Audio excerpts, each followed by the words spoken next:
the learning crisis we were already living, and respond to the pandemic we're all facing.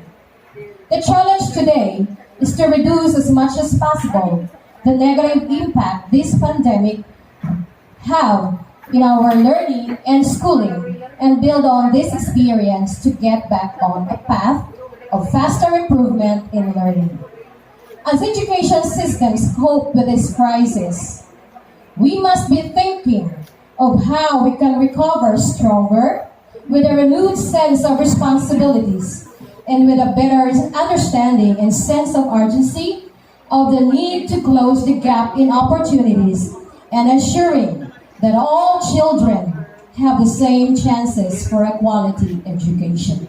Ladies and gentlemen, welcome to this culminating activity for the LDM2 for teachers. So to start with, may I request everyone to please stand for the prayer, to be followed with a nationalistic song and the singing of Northern Summer Hymn.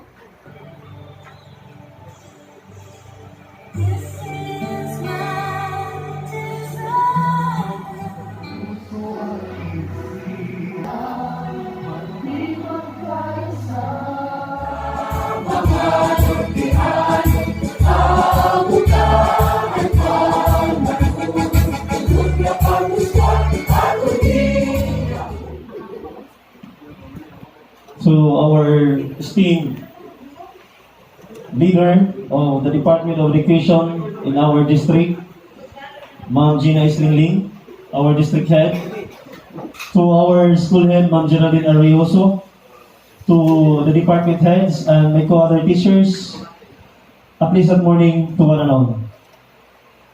The term new normal signifies new approach. This pandemic, teachers were dealing with new approach also on learning delivery modality of continuing imparting knowledge to our learners. Throughout the 6-day LDM2 course that we had, there are regular prompts for us to download for those activities, different activities from Module 1 to Module 5. I think that is a way of the Department of Education to support us, teachers, in continuing to develop our professionalism. Just motivation. Just remember the pledge or what we oath after we pass the board exam. We will obey, or will rather obey, and with allegiance to perform our obligation without a proof of evasion. Hindi tayo tatalima sa anumang tungkulin na nakaatang sa atin.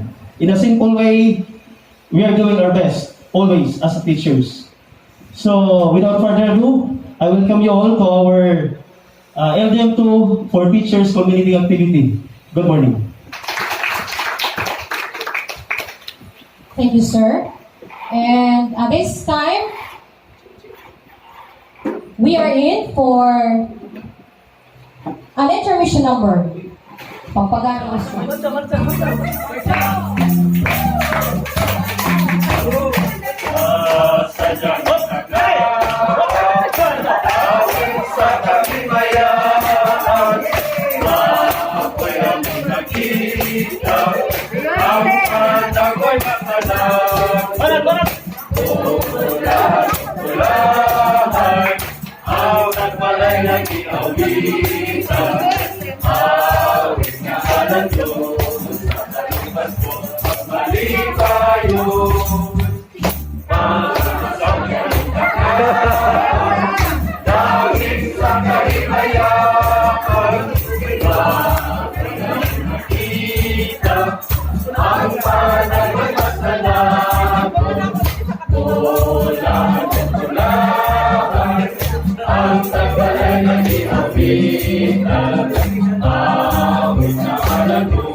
to the Math and Theory Department, headed by their department head, Mr. Dersani Gallimora. That was very enjoyable. And thank you for that early. Let us listen to the words of wisdom from our district in charge, San Isidro District 2, Ma'am Gina S. Ling. A round of applause. Thank you, Angie. Really, teachers are talented, no? Mga artista. Okay, thank you, Alegria National High School. I can see faces that are so familiar with me, pero damuan, ang familiar kay damuan pa ko. San Isidro Alegria National High School is a big school. Siguro mga 20% of District 2 aniyo in number of teachers, no? So, thank you. Now, just the schedule of monitoring that was posted in our GC is 24. And mao si Geraldine nagsawad nga, ma'am, mao nalaliwatan namong culminating. But, may naliwat webinar, nga di man nga nato klaro din nga dapat school, may pa yan na. So I said to Jonathan, I did not text Geraldine, isukan ko lang si Jonathan June kung pwede. Papadayo na lang mo kay damuan ang mga kaulangan baya. And sa Saturday, nag-text ako si Geraldine, maanga agad kay kung wala nga niya nanay, no, kakuan. So, alam ko nga, part of my monitoring also, scheduled talaga to monitor the LDM. Tanggalon ko lang akong mask mo kay naka-lipstick man ko. Thank you very much. Nga ginurugod na para maka-attend. Kamaanga sa iyo, school head.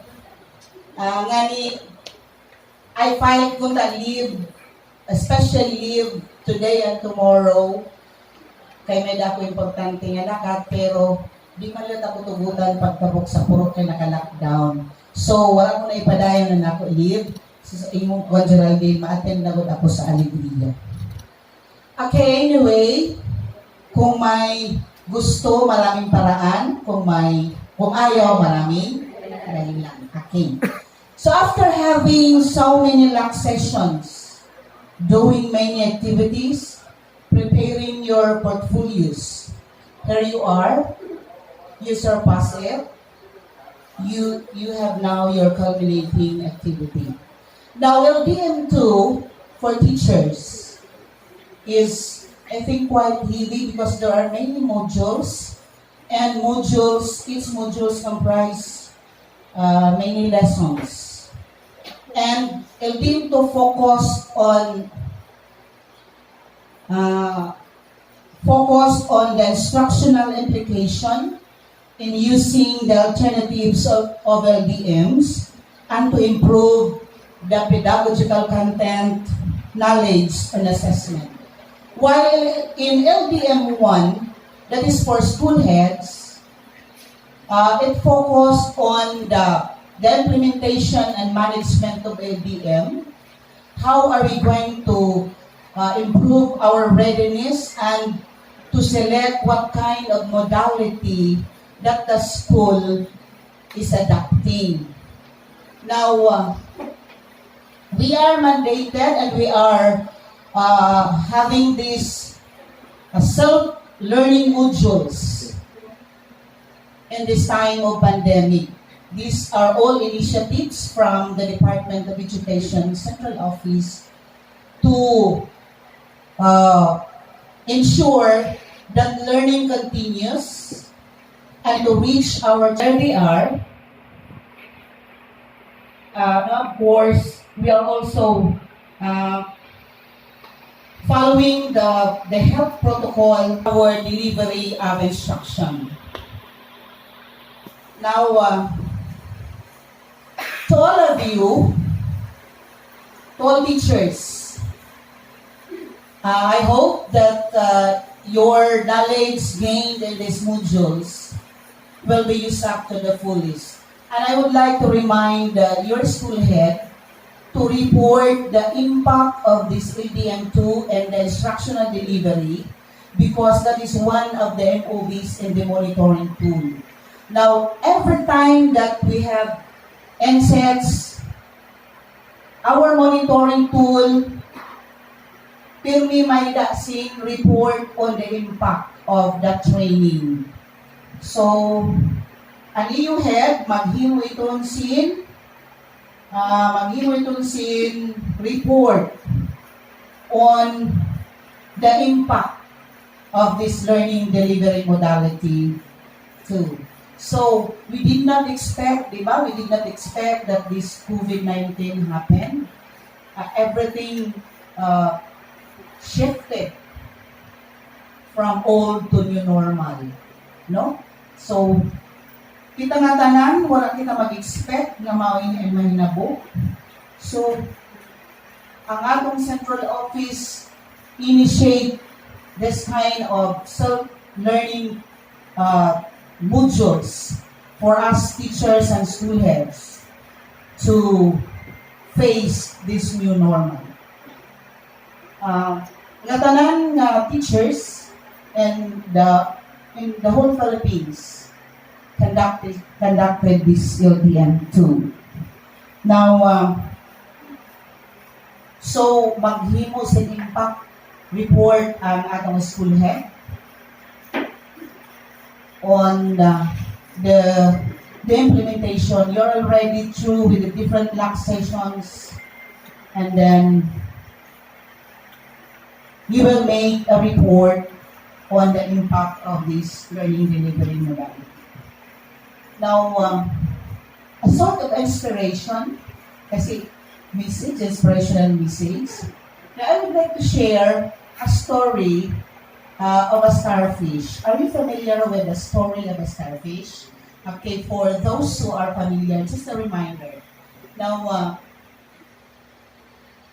the story goes this way. Now, there was a boy or a man walking along the beach, and he saw a boy picking starfish.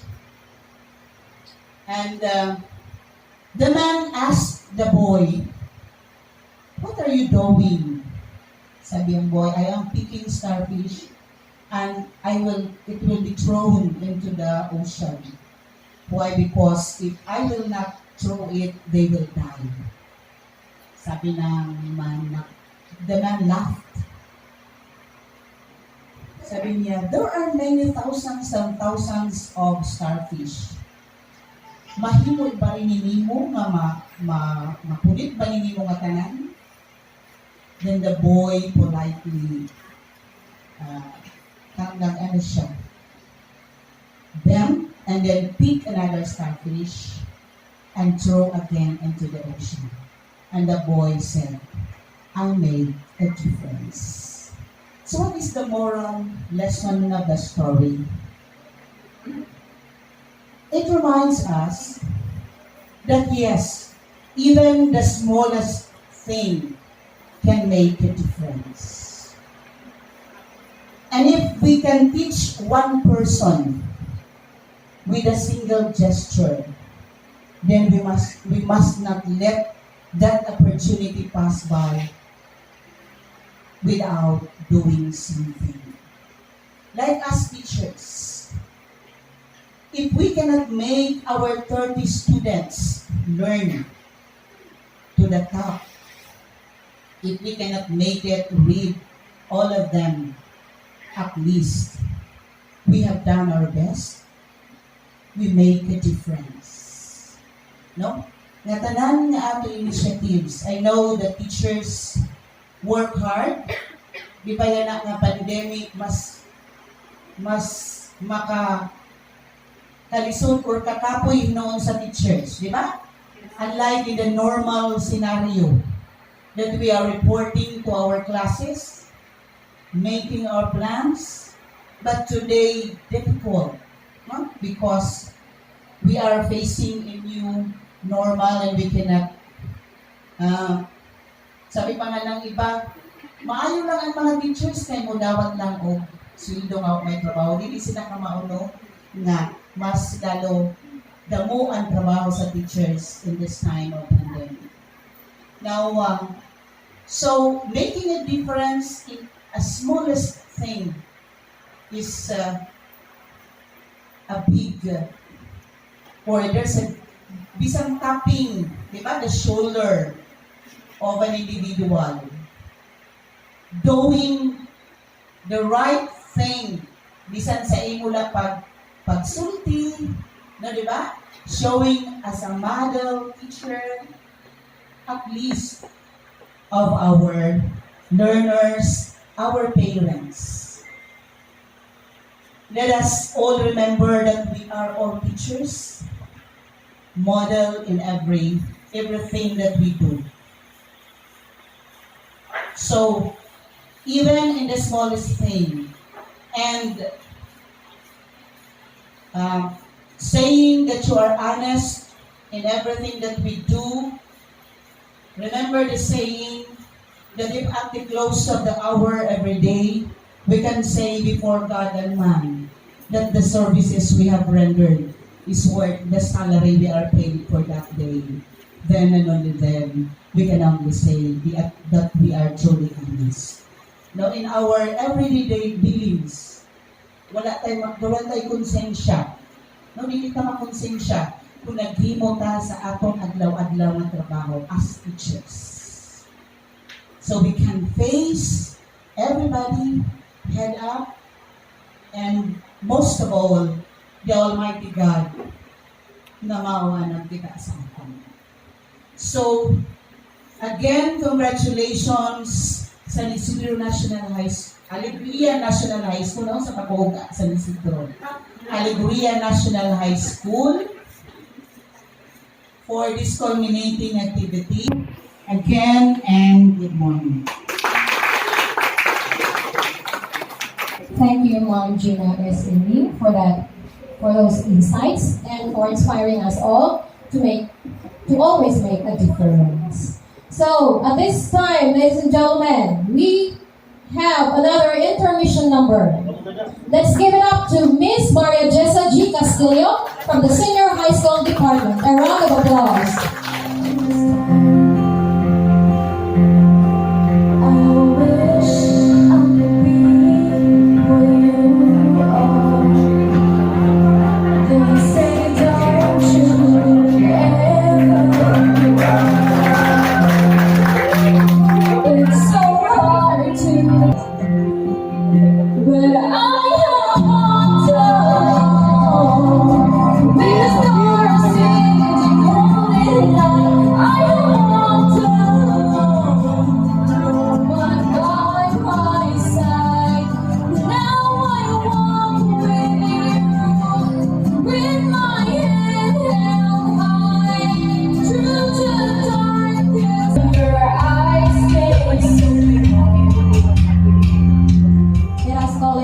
Our congratulatory panel. Let us request our school OIC, Ma'am Geraldine R. Reynoso, together with our district in charge of San Isidro District 2, Ma'am Gina S. Republic of the Philippines Department of Education, Regional Office Number 8, Division of Northern Samar, San Isidro District 2, Alegria National High School. This certificate of recognition is hereby awarded to for his or her commendable effort in accomplishing the portfolio requirements for LDM2 course for teachers conducted last September 26-27 and October 2-3-6-7, 2020, held at Alegria National High School, Alegria, San Isidro, Northern Samar. Given this 26th day of November 2020 at Alegria National High School, Alegria, San Isidro, Northern Samar, signed Gina S. Lingling, District in Charge. Another certificate of recognition is awarded to for the exorbitant service as lab facilitator rendered during the LDM2 course for teachers conducted last September 26-27, October 2-3-6-7, 2020, held at Alegria National High School, Alegria, San Isidro, Northern Samar, given this 26th day of November 2020 at Alegria National High School, Alegria, San Isidro, Northern Samar, signed Gina S. Lingling, District in Charge. And another certificate of completion. Alegria National High School proudly presents this certificate too for having completed the LDM2 course for teachers conducted last September 26-27 and October 2-3-6-7, 2020 held at Alegria National High School, Alegria, San Isidro, Northern Samar, given this 26th day of November 2020 at Alegria National High School, Alegria, San Isidro, Northern Samar, signed Gina S. Lingling, District in Charge. First, Admer P.M. Puesto, Certificate of Recognition. Another certificate of recognition is given to Admer P.M. Puesto. And certificate of completion is given to Admer P.M. Puesto. Go na! Recognition is given to Mabel Parissima E. Alegria. And a certificate of completion is given to Miss Mabel A.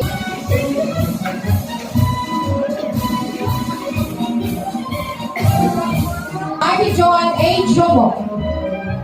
And a certificate of completion. Certificate of recognition is given to Marcel M. Bacho. Another certificate of recognition and a certificate of completion.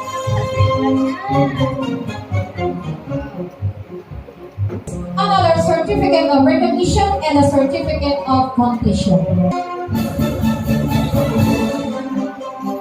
Completion is given to Darwin A. Bayabay, a certificate of recognition and certificate of completion.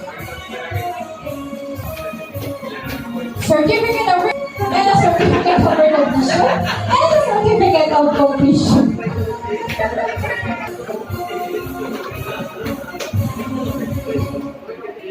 Certificate of recognition is given to Mary Bless O. Inconado, another certificate of recognition and a certificate of completion.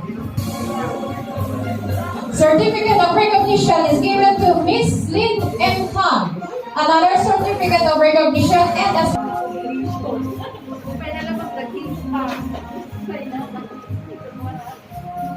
recognition is given to Maria Edith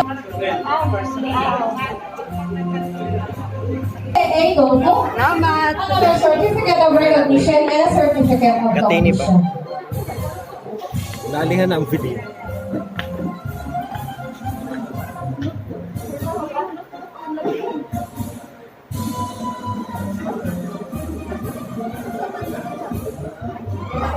Certificate of recognition is given to Joanne O. Salazar, another certificate of recognition and a certificate of completion.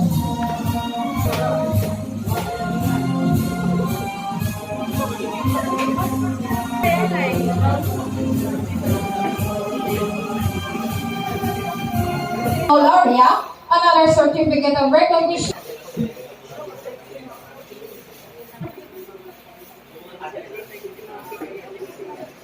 Certificate of recognition is given to Joylyn D. Olano, another certificate of recognition and a certificate.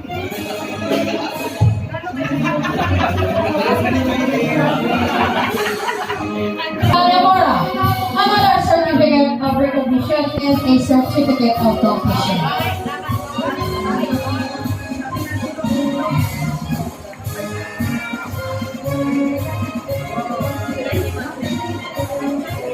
Ascension is given to Ethel M. Kabata, together with another certificate of recognition and a certificate of completion.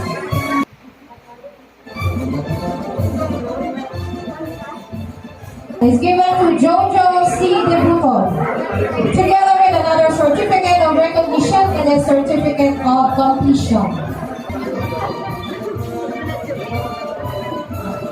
Given to Vanessa C. Debuton, and another certificate of recognition with a certificate of completion. And Golfan, with another certificate of recognition and a certificate of completion.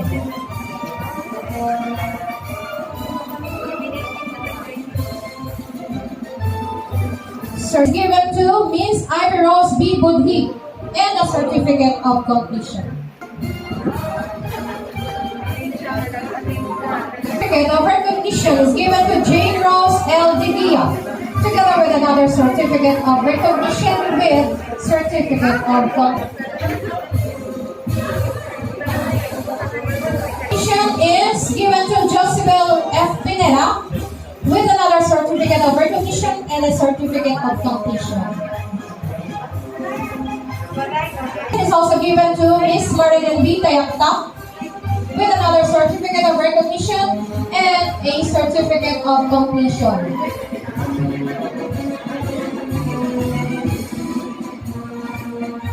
Given to Emela Ostampayan with another certificate of recognition and a certificate of completion.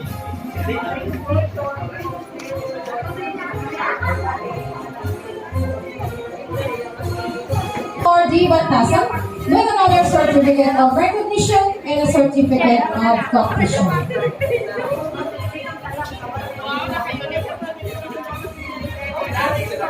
To Henrisa V. Salundagi. Certificate of completion is also given to Mary Joyce D. Serrano. Recognition is also given to Mrs. Irene A. Subata, together with another certificate of recognition and a certificate of completion.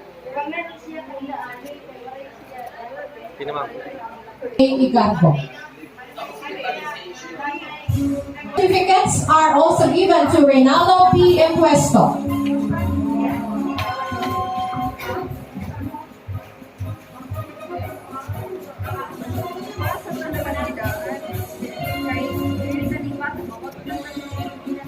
Jean S. Noronia.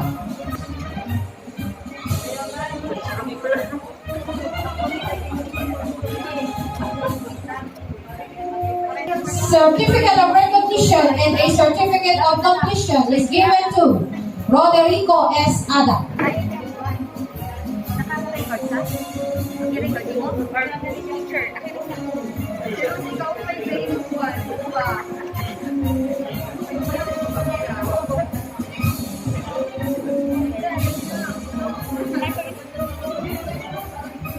Mr. Ryan Clegg A. Wagdar.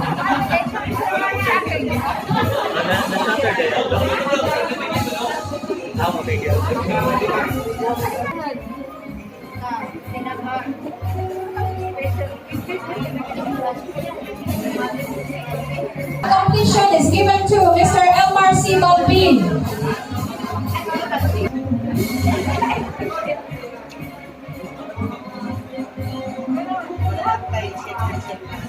To Marian Jessa G. Castillo.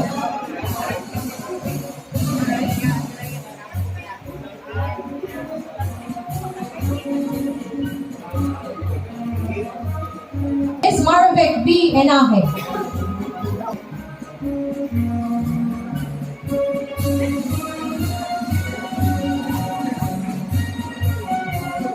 Also given to Napoleon Neptuno M. Lacaba.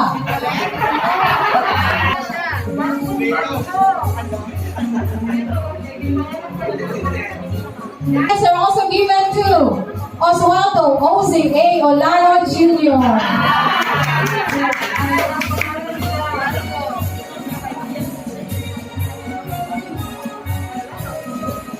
Given to Jihan G. Paglinawan.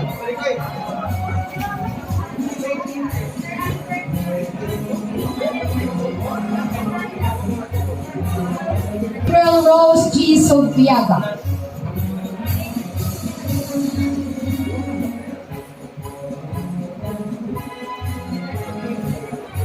Given to Ed Vincent T. Fortoles.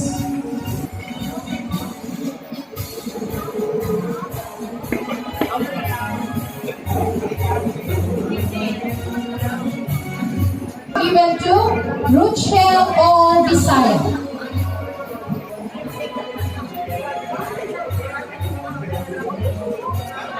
Certificate of completion is also given to Geraldine R. Rehuso.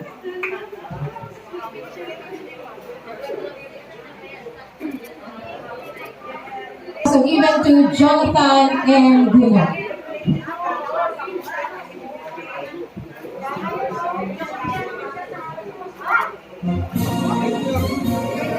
Recognition is also given to Mrs. Florita B. Adto.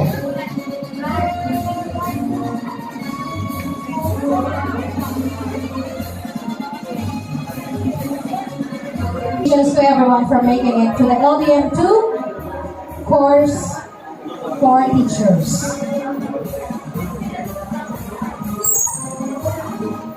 Certificates. And of course, this time, we will once again be entertained with another intermission number. Ang paborito ng Culminating intermission number. Let's give it up from the AP and ESP department. A round of applause.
Tektokan ko lang ito.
Sleep in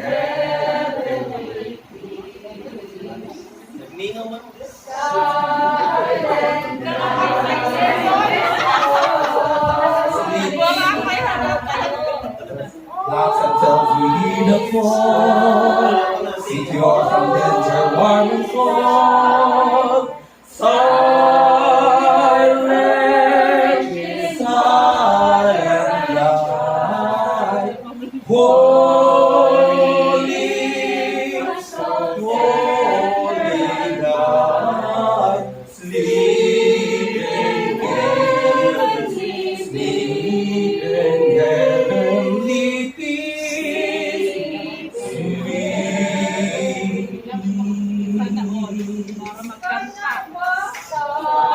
May pala. My fellow educators, good morning to one and all. Before we close this culminating activity, I would like to take this opportunity to say thank you and congratulations to all teachers who really exerted their effort and sacrificed themselves in order to come up with the accomplishment of the requirement of this learning modality 2 course for teachers, which is the portfolio, amidst of this pandemic and many responsibilities and tasks to carry on. As what Regional Director Sir Ramir Orteco said during Real Executives Conversations last November 24, success is a continuous journey. The road is not easy. It is very challenging by all means. Keep moving forward. We will continuously sharpen our saw in order for us to be successful. Sir Oitico said there are 4 C's of success. These are: first, character; second, competence; third, courage; fourth, compassion. All 4 C's must be within us to become winner, to become successful. And that, in a simple way, 4 C's are evident to each one of you that makes you winner and accomplish the requirement. Lastly, for and on behalf of the faculty and staff, thank you, our beloved districts in charge, for coming. We are, we are very grateful that you came with us. Once again, good morning.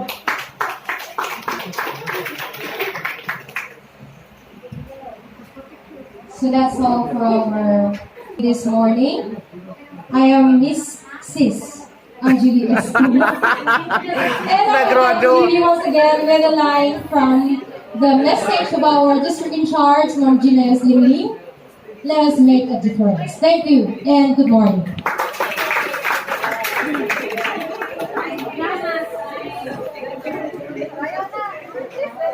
Sayaw sa tanan. Okay. Please stop.